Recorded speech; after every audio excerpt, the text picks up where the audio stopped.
বান্দা যখন একটি গুনাহ করে তার কলবের মধ্যে একটি কালো দাগ পড়ে যায়, আরেকটি গুনাহ করে আরেকটি কালো দাগ পড়ে যায়। এরকম গুনাহ করতে করতে বান্দার কলব গুনাহের ময়লায় ভরপুর হয়ে যায়। এই জন্য আল্লাহ তাআলা কুরআনুল কারীমের এক জায়গায় ইরশাদ করেছেন, লাহুম কুলুবুল লা ইয়াফকাহুনা বিহা ওয়া লাহুম আ'য়ুনুল লা ইউবসিরুনা বিহা ওয়া লাহুম আযানুল লা ইয়াসমাউনা বিহা উলাইকা কাল আনআম বাল হুম আদল।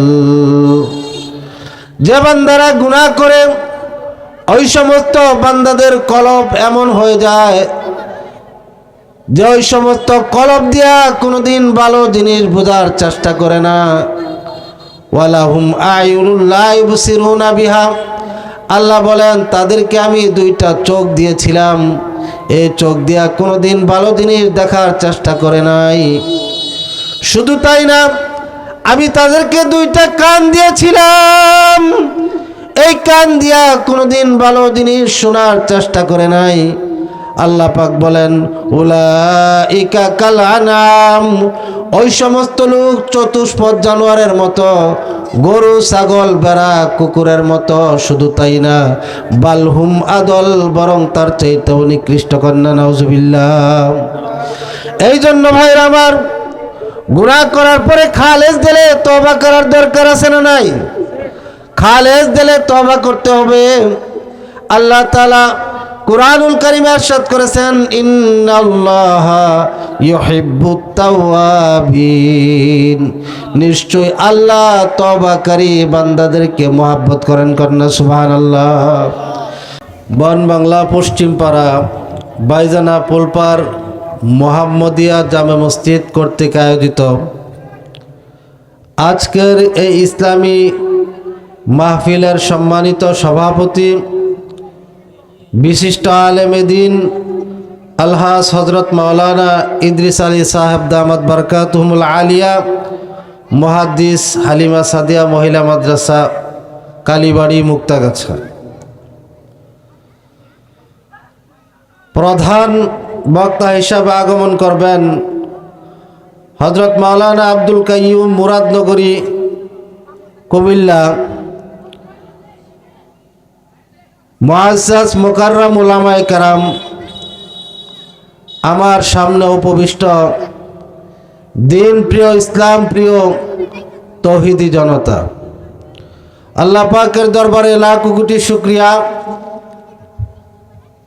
যে মহান রব্বুল আলামিন দুনিয়ার বিভিন্ন ঝামেলা থেকে মুক্ত হয়ে বেহেশতের বাগান, জান্নাতের বাগান, এই জান্নাতের বাগানে সামিয়ানার নিচে আমাদেরকে বসার, কোরআন এবং হাদিসের আলোচনা শোনার তৌফিক দান করেছেন। এই জন্য আমরা সেই মহান রব্বে কারিমের দরবারে শুকরিয়া আদায় করি। আলহামদুলিল্লাহ। আমি আপনাদের সামনে কোরআনুল কারীম থেকে আয়াতের একটি অংশ তেলাওয়াত করেছি এবং রাসূলে কারীম সাল্লাল্লাহু আলাইহি ওয়াসাল্লামের অসংখ্য হাদিস থেকে ছোট্ট একটি হাদিস পাঠ করেছি। তেলাওয়াতকৃত আয়াত এবং হাদিসের উপরে সংক্ষেপে কিছু আলোচনা করব ইনশাআল্লাহ তাআলা। আল্লাহ তাআলা আমাদের সকলকে আমল করার নিয়তে শ্রবণ করার তৌফিক দান করুন। সকলে বলে আমিন। আল্লাহ তাআলা তেলাওয়াতকৃত আয়াতে বলতেছেন, লা তাকনাতু মির রাহমাতিল্লাহ, বান্দা তোমরা আল্লাহর রহমত থেকে নিরাশ হইও না। যত গুনাহ করো না কেন, আমি আল্লাহর রহমত থেকে কি হইও না, নিরাশ হইও না। হাদিসের মধ্যে আসছে, আল্লাহ নবী সাল্লাল্লাহু আলাইহি সাল্লাম ইরশাদ করেছেন, কুল্লু বানি আদমা খাত্তাউন ওয়া খায়রুল খাত্তাইন আত-তাওয়াবুন, প্রত্যেক আদম সন্তান গুনাহগার, এবং তাদের মধ্যে যারা তওবা করে এরা হচ্ছে উত্তম বান্দা। বলেন সুবহানাল্লাহ। নবীজি সাল্লাল্লাহু আলাইহি সাল্লাম হাদিস শরীফে ইরশাদ করেছেন, আত-তাইবু মিনাজ যামবি কামান লা যামবা লাহু, যে গুনাহ করার পরে তওবা করে সে এমন হয়ে যায় সে যেন কোনোদিন গুনাহই করে নাই। কন্যা সুবহানাল্লাহ। এই জন্য ভাইয়ের আমার, হাদিসের মধ্যে আসছে বান্দা যখন একটি গুনাহ করে তার কলবের মধ্যে একটি কালো দাগ পড়ে যায়, আরেকটি গুনাহ করে আরেকটি কালো দাগ পড়ে যায়, এরকম গুনাহ করতে করতে বান্দার কলব গুনাহের ময়লায় ভরপুর হয়ে যায়। এই জন্য আল্লাহ তাআলা কুরআনুল কারীমের এক জায়গায় ইরশাদ করেছেন, লাহুম কুলুবুল লা ইয়াফকাহুনা বিহা ওয়া লাহুম আ'য়ুনুল লা ইউবসিরুনা বিহা ওয়া লাহুম আযানুল লা ইয়াসমাউনা বিহা উলাইকা কাল আনআম বাল হুম আদল। যে বান্দারা গুনাহ করে ওই সমস্ত বান্দাদের কলব এমন হয়ে যায় যে ওই সমস্ত কলব দিয়া কোনোদিন ভালো জিনিস বোঝার চেষ্টা করে না। ওয়ালাহুম আয়ুনুল লা ইউবসিরুনা বিহা, আল্লাহ বলেন তাদেরকে আমি দুইটা চোখ দিয়েছিলাম, এই চোখ দিয়া কোনোদিন ভালো জিনিস দেখার চেষ্টা করে নাই। শুধু তাই না, আমি তাদেরকে দুইটা কান দিয়েছিলাম, এই কান দিয়া কোনোদিন ভালো জিনিস শোনার চেষ্টা করে নাই। আল্লাহ পাক বলেন, উলাইকা কাল আনাম, ওই সমস্ত লোক চতুষ্পদ জানোয়ারের মতো, গরু ছাগল ভেড়া কুকুরের মতো। শুধু তাই না, বালহুম আদল, বরং তার চাইতেও নিকৃষ্ট। কন্যা নাউজুবিল্লাহ। এই জন্য ভাইরা আমার, গুনাহ করার পরে খালেস দিলে তওবা করার দরকার আছে না নাই? খালেস দিলে তওবা করতে হবে। আল্লাহ তাআলা কুরআনুল কারীমে ইরশাদ করেছেন, ইন্নাল্লাহা ইউহিব্বুত তাওয়াবিন, নিশ্চয় আল্লাহ তওবাকারী বান্দাদেরকে মহব্বত করেন। কন্যা সুবহানাল্লাহ। মানুষ মাত্রই গুনাহশীল। আমাদের দ্বারা বেশি কবিরা গুনাহ হয় কি হয় না? হাদিসের মধ্যে আছে একটা কবিরা গুনার জন্য ৭,০০০ বছর জাহান্নামের আগুনে জ্বলতে হবে। এই জন্য গুনাহ করার সাথে সাথে বান্দার তওবা করা চাই। তওবা শব্দের অর্থ হচ্ছে আত-তাওবাতু আন-নাদামা। তওবা শব্দের হচ্ছে অনুশোচিত হওয়া, লজ্জিত হওয়া। হাদিসের মধ্যে আছে বান্দার লক্ষ লক্ষ কোটি কোটি গুনাহ হয়ে গেছে, কোন বান্দা এই গুনার কথা স্মরণ করে আল্লাহ পাকের কাছে যদি খালেস দিলে তওবা করে আর বলে, রব্বানা যালামনা আনফুসানা ওয়া ইল্লাম তাগফির লানা ওয়া তারহামনা লানাকুনান্না মিনাল খাসিরিন, বান্দা যদি বলে, আল্লাহ আমি আমার নফসের উপর জুলুম করেছি, আমি গুনাহ করেছি, আল্লাহ তোমার কাছে খালেস দিলে ক্ষমা চাই, আল্লাহ মেহেরবানি করিয়া তুমি আমাকে মাফ করিয়া দাও। বান্দা তখন কান্নাকাটি করে আল্লাহর কাছে তওবা করে, হাদিসের মধ্যে আসছে ওই বান্দার চোখের পানি নাকের ডগায় আসার আগে আল্লাহ তাআলা তার তওবাকে কবুল করে নেন। কন্যা সুবহানাল্লাহ। আল্লাহ তাআলা তওবাকারী বান্দাকে এত ভালোবাসেন। আল্লাহ তাআলা কুরআনুল কারীমে ইরশাদ করেছেন, ইস্তাগফিরু রাব্বাকুম ফাইন্নাহু কানা গাফফারা। বান্দা তোরা যতই গুনাহ করস না কেন, ইস্তাগফিরু রাব্বাকুম, তোরা তোদের প্রভুর কাছে ইস্তেগফার কর। ফাইন্নাহু কানা গাফফারা, কেন ইস্তেগফার করবেন? নিশ্চয় আল্লাহ তাআলা মারাত্মক ক্ষমাশীল। কি ক্ষমাশীল? মারাত্মক ক্ষমাশীল, সাংঘাতিক ক্ষমাশীল। আল্লাহ নবী সাল্লাল্লাহু আলাইহি সাল্লামের ইরশাদ করেছেন হাদিসের মধ্যে ইরশাদ করেছেন, ইন্নী আস্তাগফিরুল্লাহ কুল্লা ইয়াউমিন ৭০ মাররা আও কামা ক্বালা আলাইহিস সালাতু ওয়াস সালাম। ইন্নী আস্তাগফিরুল্লাহ, আমি আল্লাহর কাছে ইস্তেগফার করি, কুল্লা ইয়াউমিন, প্রতিদিন, ৭০ মাররা, ৭০ বার।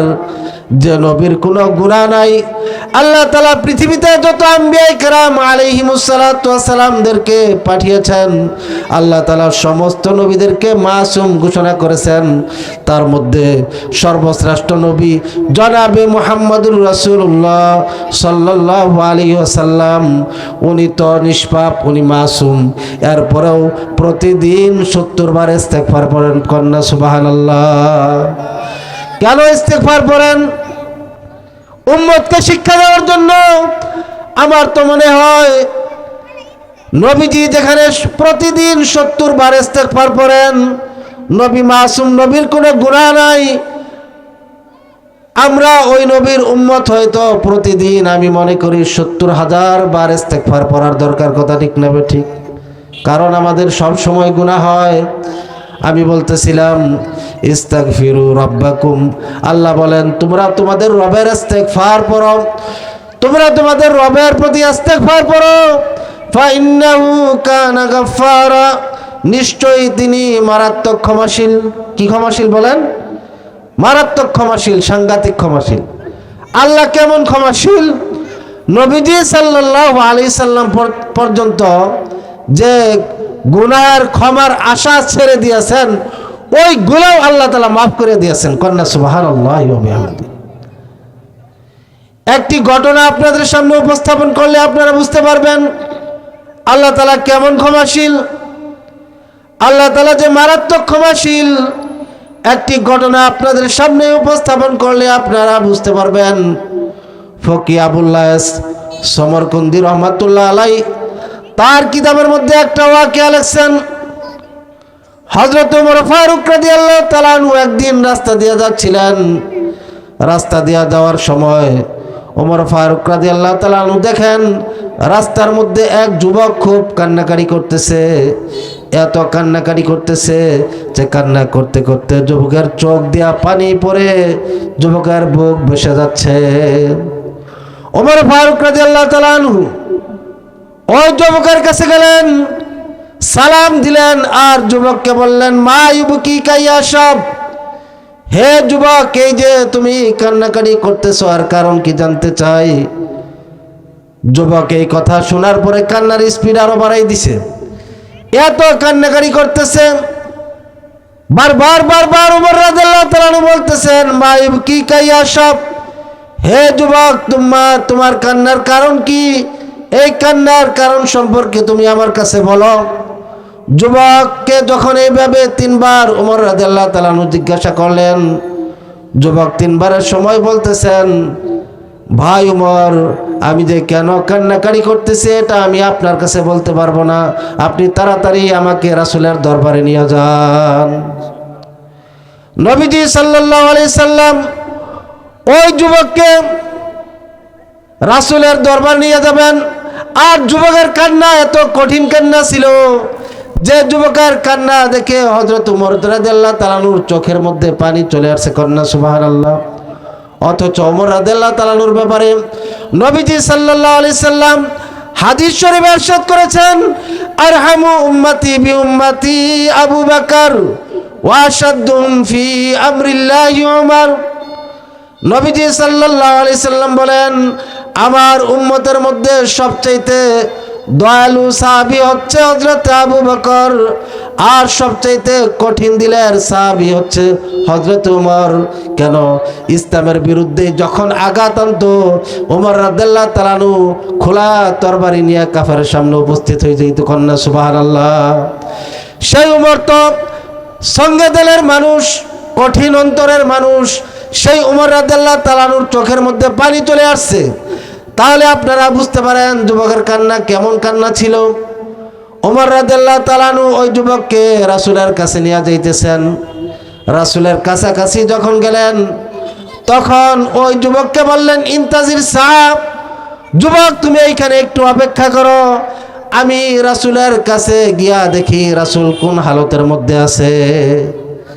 এইখান থেকে একটা মাসআলা বের হয়, আপনি দুনিয়াবি কোনো বড় লোকের কাছে যদি যান, কোনো সম্মানিত ব্যক্তির কাছে যদি যান, তাহলে তার রুমের মধ্যে আপনি গড় গড় কইরা প্রবেশ করতে পারবেন না, তার অনুমতি নিয়ে প্রবেশ করতে হবে, কারণ সে যে কোনো হালতের মধ্যে থাকতে পারে। কথা ঠিক না ঠিক? এটাই হচ্ছে ইসলামের আদব। উমর ফারুক রাদিয়াল্লাহু তাআলা আনহু রাসূলুল্লাহ সাল্লাল্লাহু আলাইহি সাল্লামের কাছে গেলেন, আল্লাহ রাসূল সাল্লাল্লাহু আলাইহি সাল্লামকে সালাম দিলেন। নবীজি সাল্লাল্লাহু আলাইহি সাল্লাম উমর ফারুক রাদিয়াল্লাহু তাআলা আনহুর সালামের জবাব দিয়া বললেন, মা ইবকিকা ইয়া উমর, হে উমর তোমার চোখের মধ্যে পানি আর কারণ কি জানতে চাই? উমর রাদিয়াল্লাহু তাআলা আনহু বললেন, ইয়া রাসূলুল্লাহ, ইয়া হাবিবাল্লাহ, আমি রাস্তা দিয়ে আসতেছিলাম, এমন সময় পথিমধ্যে এক যুবক কান্নাকাটি করতেছিল। তার কান্নার কারণ সম্পর্কে আমি জিজ্ঞাসা করলাম, সে আমার কাছে বলে নাই। সে এত জোরে কান্নাকাটি করতেছিল, তার কান্নার স্পিড এত বেশি ছিল যে তার চোখের পানি দেখে আমি উমর ঠিক থাকতে পারি নাই। আমি উমরের চোখের মধ্যে পানি চলে আসছে। কন্যা সুবহানাল্লাহ। নবীজি সাল্লাল্লাহু আলাইহি সাল্লাম বললেন, উমর ওই যুবককে তোমার সাথে নিয়ে আসছো নাকি? উমর রাদিয়াল্লাহু তাআলা আনহু বললেন, ইয়া রাসূলুল্লাহ, ইয়া হাবিবাল্লাহ, আমি ওই যুবককে আমার সাথে নিয়ে আসছি। কোথায় যুবক? তাড়াতাড়ি আমার কাছে নিয়ে আসো।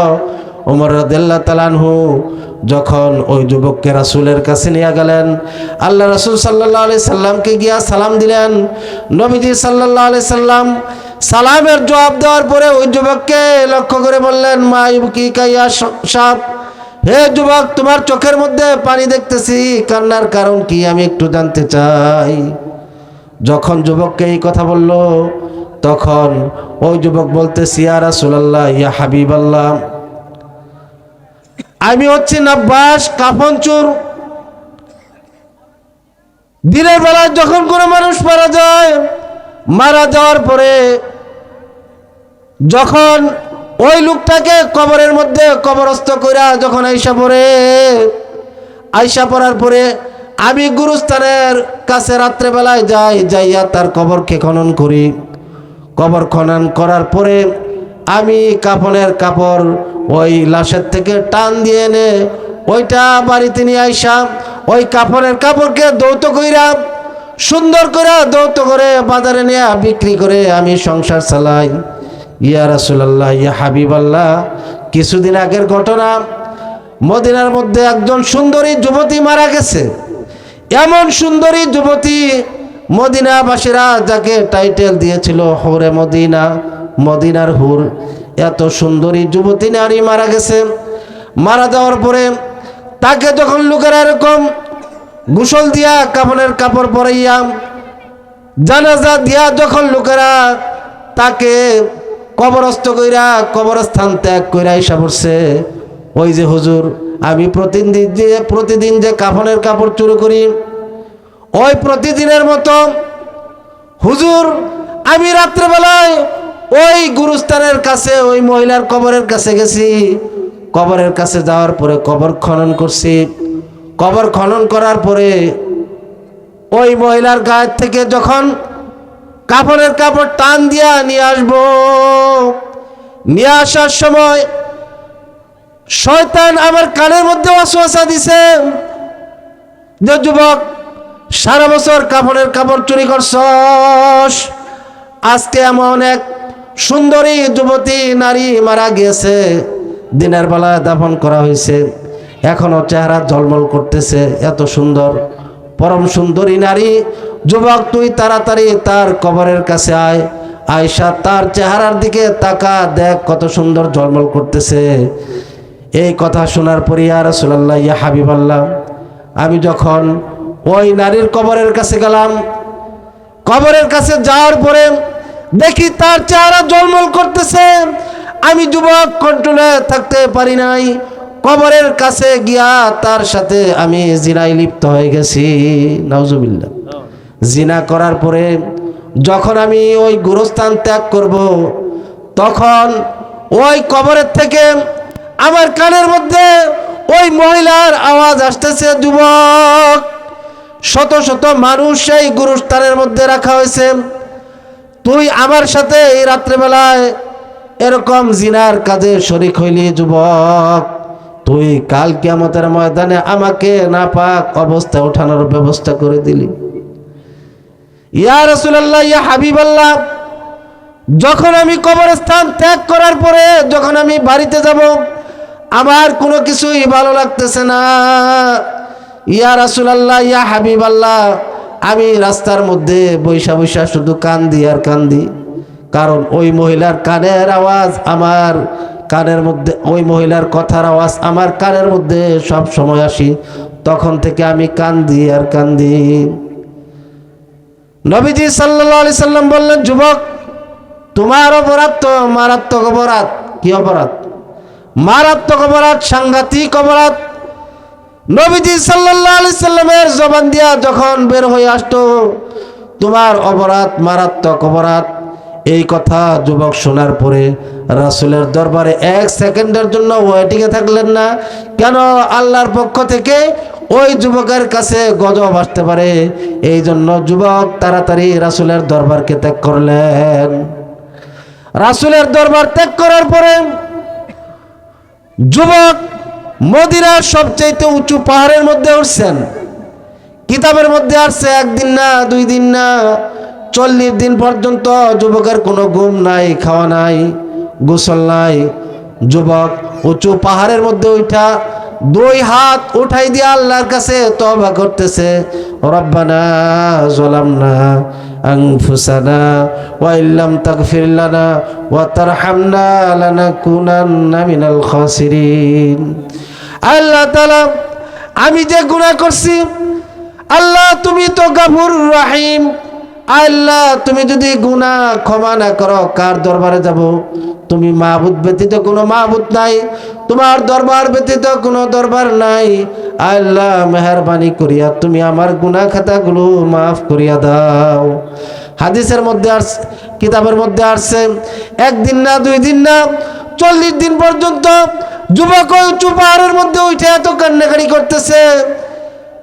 40 দিনের মাথায় যুবক কান্নাকাটি করতে করতে যুবকের চোখের পানি শেষ হয়ে গেছে। এইবার 40 দিনের মাথায় যুবকের চোখ দিয়া রক্ত গড়ানো আরম্ভ হয়েছে। কন্যা আল্লাহু আকবার। যুবকের চোখ দিয়া রক্ত গড়ানো আরম্ভ হয়েছে। 40 দিনের মাথায় আল্লাহ তাআলা হযরতে জিবরাইল আলাইহিস সালাতু ওয়াস সালামকে নবীজির কাছে পাঠাইলেন, আর জিবরাইল আলাইহিস সালাতু ওয়াস সালামকে বললেন, জিবরাইল, আমার হাবিবের কাছে যাও, গিয়া বলো আমার সালাম জানাও। আর তুমি জিবরাইলের মাধ্যমে আমি আল্লাহ তাআলার পক্ষ থেকে নবীজিকে 3টা প্রশ্ন করার জন্য তাড়াতাড়ি যাও। কয়টা প্রশ্ন? 3টা প্রশ্ন করার জন্য জিবরাইল আলাইহিস সালাতু ওয়াস সালাম 40 দিনের মাথায় নবীজির কাছে হাজির হইলেন আর সালাম দিলেন। সালাম দেওয়ার পরে বললেন, ইয়া রাসূলুল্লাহ, ইয়া হাবিবাল্লাহ, আল্লাহ পাক আপনাকে সালাম জানাইছেন। কন্যা সুবহানাল্লাহ।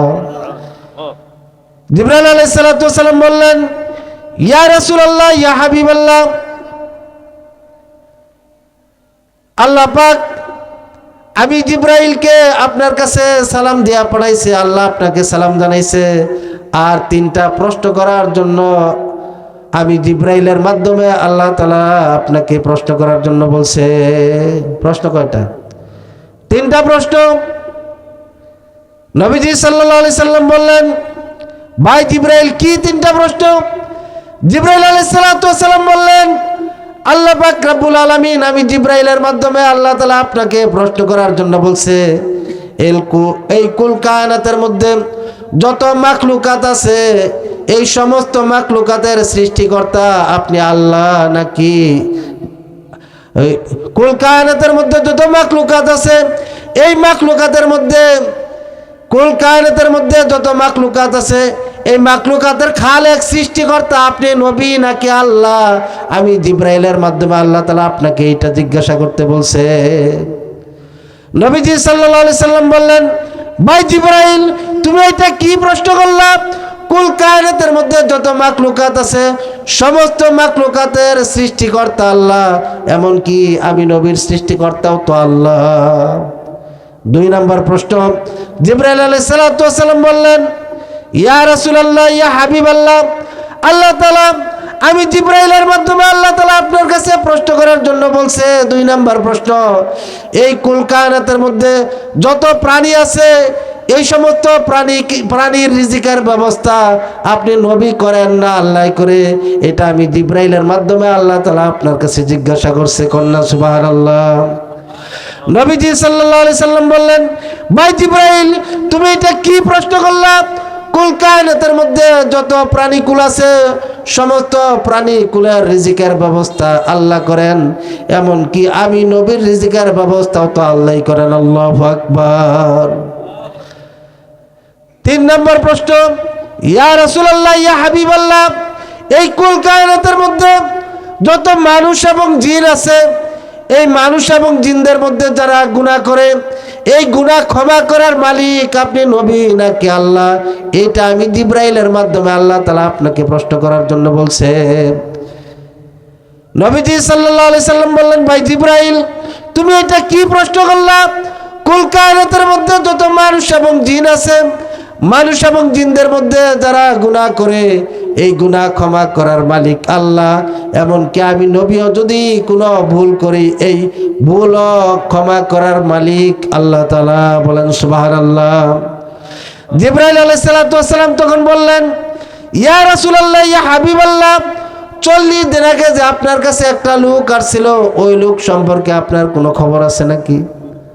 আল্লাহ রাসূল সাল্লাল্লাহু আলাইহি সাল্লাম বললেন, ভাই জিবরাইল যে না তো ওই লোক সম্পর্কে আমার কোনো খবর নাই। জিবরাইল আলাইহিস সালাতু ওয়াস সালাম বললেন, ইয়া রাসূলুল্লাহ, ইয়া হাবিবাল্লাহ, লোকটা আপনার কাছ থেকে যাওয়ার পরে পাহাড়ের একটা উঁচু জায়গার মধ্যে উঠছে, উঠার পরে আল্লাহর কাছে এত কান্নাকাটি করছে, এত কান্নাকাটি করছে, 40 দিন পর্যন্ত কান্নাকাটি করার কারণে যুবকের চোখের পানি শেষ হয়ে 40 দিনের মাথায় যুবকের চোখ দিয়া রক্ত গড়ানো আরম্ভ হয়েছে। এমনভাবে খালেদ দিলে তওবা করছে 40 দিনের মাথায়। ইয়া রাসূলুল্লাহ, ইয়া হাবিবাল্লাহ, আমি জিবরাইলকে আপনি নবীর কাছে এই সুসংবাদ দিয়া পাঠাইছে। ইয়া রাসূলুল্লাহ, ইয়া হাবিবাল্লাহ, ওই লোকটাকে আপনি ডেকে সংবাদ জানাইয়া দিন আল্লাহ তাআলা তার গুনাহ খাতাগুলো মাফ করে দিয়েছে। কন্যা সুবহানাল্লাহ। এই জন্য বলতেছিলাম আল্লাহ যে বললেন, ইস্তাগফিরু রাব্বাকুম ফাইন্নাহু কানা গাফফারা, তোমরা তোমাদের রবের প্রতি ইস্তেগফার করো, ফাইন্নাহু কানা গাফফারা, নিশ্চয় তিনি মারাত্মক ক্ষমাশীল। কি ক্ষমাশীল? সাংঘাতিক ক্ষমাশীল, যে ক্ষমার আশা নবী পর্যন্ত ছেড়ে দিয়েছেন, সেই গুনাহের ক্ষমা কে করছেন? আল্লাহ তাআলা। এই জন্য আল্লাহ তাআলা মারাত্মক ক্ষমাশীল। আমাদের দ্বারা গুনাহ হয় কি হয় না বলেন? সগীরা গুনাহ, কবিরা গুনাহ, কত গুনাহ হইতেছে, কত নাফরমানি করতেছে আল্লাহর এই জমিনে। এই জন্য খালেদ দিলে তওবা করার দরকার আছে না নাই? আল্লাহ তাআলা, আল্লাহ নবী সাল্লাল্লাহু আলাইহি সাল্লাম ইরশাদ করেছেন, মাল্লাম ইয়াসআলিল্লাহ ইয়াগদাবা আলাইহি। আল্লাহ নবী সাল্লাল্লাহু আলাইহি সাল্লাম বলেন, যে বান্দা আল্লাহ তাআলার কাছে সওয়াল করে না আল্লাহ তাআলা ওই বান্দার প্রতি রাগান্বিত হন। কন্যা সুবহানাল্লাহ। আল্লাহ তাআলা বলেন, উদউনি আস্তাজিব লাকুম, বান্দা তোরা আমার কাছে চা, তোরা আমার কাছে দোয়া কর, আস্তাজিব লাকুম, আমি তো তোদের ডাকে সাড়া দিব, তোদের দোয়াকে কবুল করে নিব। আল্লাহ তাআলার কোনো ঘুম নাই, খাওয়া নাই, যে কোনো মুহূর্তে যে কোনো সময় আপনি যদি আল্লাহর কাছে ক্ষমা চান আল্লাহ তাআলা মাফ করে দিবেন। যে বান্দা চোখের পানি ফেলে আল্লাহর কাছে তার কৃত গুনাহগুলোর প্রতি লজ্জিত হয় আল্লাহর কাছে খালেস দিলে তওবা করিবে, আল্লাহ তাআলার কাছে খালেস দিলে তওবা করবে, কান্নাকাটি করবে, ওই বান্দার চোখের পানি নাকের ডগায় আসার আগে আল্লাহ তাআলা তার তওবাকে কবুল করে নিবেন। এই জন্য খালেস দিলে তওবা করা। ভাই দুনিয়া থাকার জায়গা না, থাকার জায়গা কি বলেন? যে কোনো সময় হযরত আজরাইল আলাইহিস সালাতু ওয়াস সালাম আসতে পারে কি পারে না? অনেক যুবক ভাইরা আছি যে হুজুর আর একটু বয়স হোক, এরপরে নামাজ ধরবো, তবলিগে যাব, এরকম নিয়ত আছে না নাই? কি বলেন? আল্লাহ তাআলা এই উম্মতে মুহাম্মদীর জন্য 60 থেকে 70 বছর হায়াতে জিন্দেগি দান করেছেন। 60 থেকে 70 বছর বেশি যারা বাঁচবে এদের সংখ্যা হবে খুব কম। এদের সংখ্যা কি হবে? খুব কম হবে। এই যে যুবক ভাইরা নিয়ত করতেছে যে আর একটু বয়স হোক, এরপরে আমল করব, আল্লাহ তাআলা যে কোনো মুহূর্তে আজরাইলকে পাঠাই দিতে পারেন কি পারেন না? কি বলেন? ইযা জাআ আজালুহুম লা ইস্তাখিরুনা সাআতাও ওয়া লা ইস্তাকদিমুন। আল্লাহ পাক বলেন, যে বান্দার জন্য যতটুকু হায়াত আমি নির্ধারণ করেছি, 1 সেকেন্ড আগেও আজরাইল তার কাছে যাবে না, 1 সেকেন্ড পরেও যাবে না, যথা সময় উপস্থিত হবে। এই জন্য ভাই, আজরাইল আলাইহিস সালাতু ওয়াস সালাম যেহেতু যে কোনো সময় আসতে পারে, পারে কি পারে না? আজরাইল আলাইহিস সালাতু ওয়াস সালাম যে কোনো সময় আসতে পারে। দুনিয়ার মোহাব্বতকে ছেড়ে দিয়ে নেক আমল গুলা খুঁজা খুঁজা করার চেষ্টা করি, আর গুনার জন্য খালেস দিলে তওবা করি।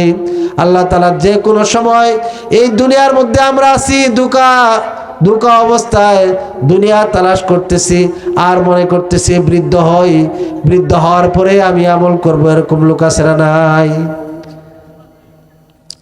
এক ফকির বাদশার দরবারে প্রতিদিন ভিক্ষা করার জন্য যায়। আপনাদের এলাকায় এরকম ফকির আছে না নাই, যে প্রত্যেক দিন মানে একটা ফকির আসে? তো বাদশাহ বিরক্তি বোধ করতেছে, প্রতিদিন একটা ফকির আমার কাছে আসে। এই জন্য বাদশাহ তার উজিরকে আদেশ করলো, উজির তুমি যাও, এই ফকিরকে 1 ঘন্টা সময় আমি বাদশার পক্ষ থেকে দিলাম।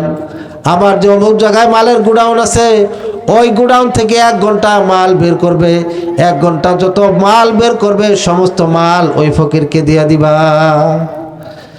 এইবার উজির ওই ফকিরকে গুডাউনের কাছে নিয়ে দারোয়ানকে বুঝাই দিল, আর দারোয়ানকে বলল, দারোয়ান, বাদশার পক্ষ থেকে 1 ঘন্টা টাইম এই ফকিরকে দেওয়া হয়েছে। 1 ঘন্টা টাইম, যত মাল বের করবে সমস্ত মাল এই ফকিরকে দিয়া দিবা।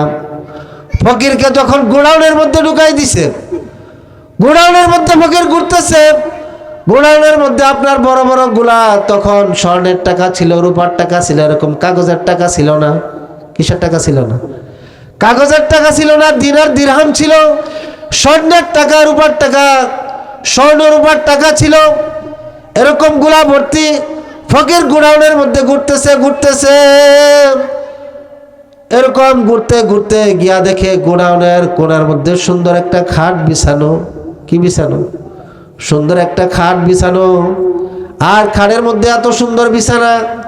ফকির মনে মনে চিন্তা করতেছে, হায় হায়, এত সুন্দর খাট, সারা বছর মাটির মধ্যে ঘুমাইলাম, মশায় কামড় দিল, এরকম খাট তো আমার বাপদাদার 14 গোষ্ঠীও দেখে নাই। এত সুন্দর খাট, বাদশার পক্ষ থেকে 1 ঘন্টা মাল বের করার জন্য আমাকে টাইম দেওয়া হয়েছে। 1 ঘন্টা কেন, আমি যদি 2 মিনিট সময় মাল বের করি তাহলে আমি তো বৈশা খাইতে পারবো, আমার পরবর্তী জেনারেশন যারা আসবে সকলেই বৈশা খাইতে পারবে। এরকম খাটের মধ্যে তো জীবনে ঘুমাইছি না। ফকির মনে মনে এই চিন্তা করে, যখন খাটের মধ্যে পিঠ লাগাইছে, পিঠ লাগাইনের সাথে সাথে এই ফকিরের চোখের মধ্যে ঘুম ধরে গেছে। আর এদিক দিয়া দারোয়ান গরিব দইরা দাঁড়াই রয়েছে। কয় ঘন্টা টাইম? 1 ঘন্টা টাইম। যখন আরামের বিছানা পাইয়া ফকির এমন ঘুম দিছে যে ঘুমের মধ্যে ফকির সময় নষ্ট করে দিয়েছে। 1 ঘন্টা টাইম শেষ হয়ে গেছে। এইবার দারোয়ান বলতেছে, ফকির তাড়াতাড়ি ঘুমের থেকে উঠো। ফকির চোখ কসলাইতে উঠতেছে আর বলতেছে, দারোয়ান ভাই, বাদশার পক্ষ থেকে আমাকে 1 ঘন্টা সময় দেওয়া হয়েছে। আমি 1 ঘন্টা সময় না, মনে মনে চিন্তা করছিলাম 2 মিনিট সময় মাল বের করব। 2 মিনিটের সময় দরকার নাই, আমাকে 1 মিনিট সময় দাও, আমি এইখান থেকে মাল বের করে নেই। দারোয়ান বলতেছে, আহম্মক, আরে গাদার ঘরের গাদা, বাদশার পক্ষ থেকে তোকে 1 ঘন্টা টাইম দেওয়া হয়েছে, আর আমার বিছানা পাইয়া তুই এই ঘুমের মধ্যে সময় নষ্ট করে দিয়েছস। 1 ঘন্টা কেন, 2 মিনিট কেন, তোকে 1 সেকেন্ড টাইম দেওয়া হবে না। এই কথা বলে ফকির আর গাড়ির মধ্যে ওই দারোয়ানে ধরে পিছার মধ্যে একটা লাথি দিয়া ওই গোডাউন থেকে বের করে দিয়েছে। আমরা অনেক মানুষ আছি এরকম, যে অনেক বিশেষ করে যুবক ভাইরা আছে এরকম, যে হুজুর আর একটু বয়স হোক, এরপরে নামাজ পড়বো, 5 ওয়াক্ত নামাজ পড়বো, দাড়ি রাখবো, ইসলামের যত কাজ আছে সকল কাজ করবো, দাওয়াতে তবলিগে গিয়া ভালো হয়ে যাব। 10 বছর পরে, 5 বছর পরে, এই যে আমি আপনি নিয়ত করতেছি, আজরাইল আলাইহিস সালাতু ওয়াস সালাম যে কোনো মুহূর্তে যদি আয়েশা বলে রেডি হও, তখন যদি বলেন ভাই আজরাইল আমাকে 5 মিনিট সময় দাও, আমি জোহরের নামাজটা আদায় করি নাই, জোহরের নামাজটা আদায় করে আল্লাহর কাছে খালেস দিলে তওবা করে এরপরে তুমি আমার জানটা কবজ করার জন্য আসো। কি বলেন? আজরাইল সময় দিবে না ভাই। এই জন্য একজন ইমানদার বান্দার দাম আল্লাহর কাছে অনেক বেশি। একজন ইমানদার বান্দার জান কবজ করার জন্য যখন হযরত আজরাইল আলাইহিস সালাতু ওয়াস সালাম আসবেন, আজরাইল আলাইহিস সালাতু ওয়াস সালাম ওই ইমানদার বান্দার জান কবজ করার আগেই তাকে জান্নাতের ছবি দেখাইবেন। কন্যা সুবহানাল্লাহ। আজরাইল আলাইহিস সালাতু ওয়াস সালাম এমন দেহ বিশিষ্ট, যার মাথা থাকবে আকাশে, পা থাকবে জমিনে। আজরাইল আলাইহিস সালাতু ওয়াস সালামের গায়ের মধ্যে কালো কালো পশম থাকবে। ওই কালো কালো পশমের ভিতর দিক দিয়ে আগুনের ঝিলিক মারতে থাকবে। ইমানদার বান্দার জান কবজ করার জন্য যখন আজরাইল আলাইহিস সালাতু ওয়াস সালাম আসবেন, আজরাইল আলাইহিস সালাতু ওয়াস সালাম ইমানদার বান্দার জান কবজ করার আগে তাকে জান্নাতের ছবি দেখাইবে।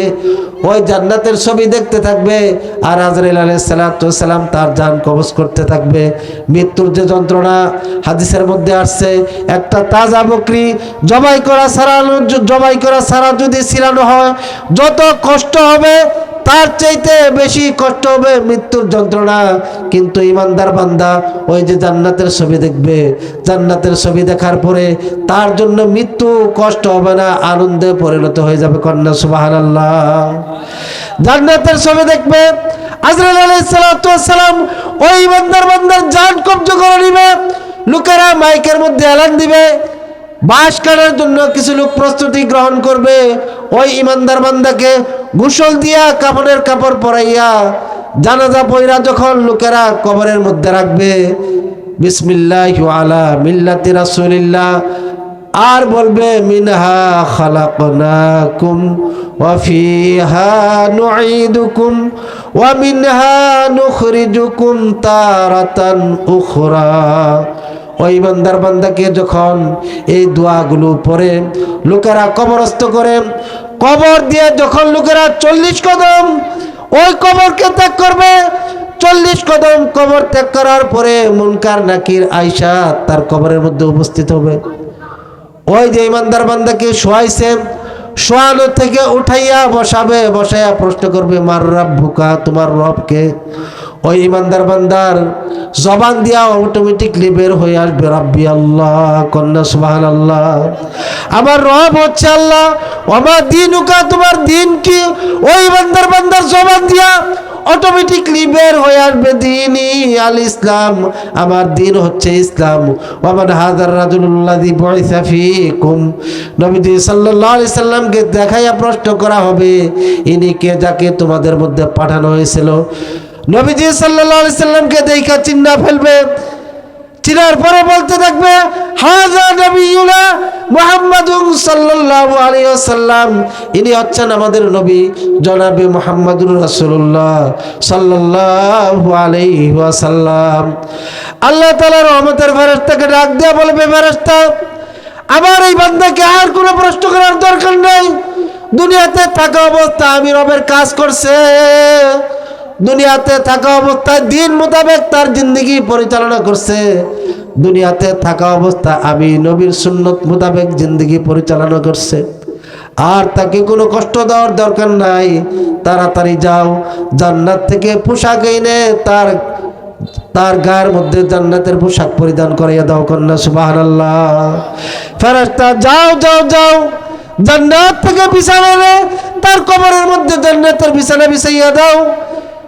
হাদিসের মধ্যে আসছে ওই মুমিন বান্দার কবর যদি আপনাদের বন বাংলা গ্রামে হয়, ওই মুমিন বান্দার কবর থেকে রাসূলের রওজা থারকে দেখতে পাবে। কন্যা সুবহানাল্লাহ।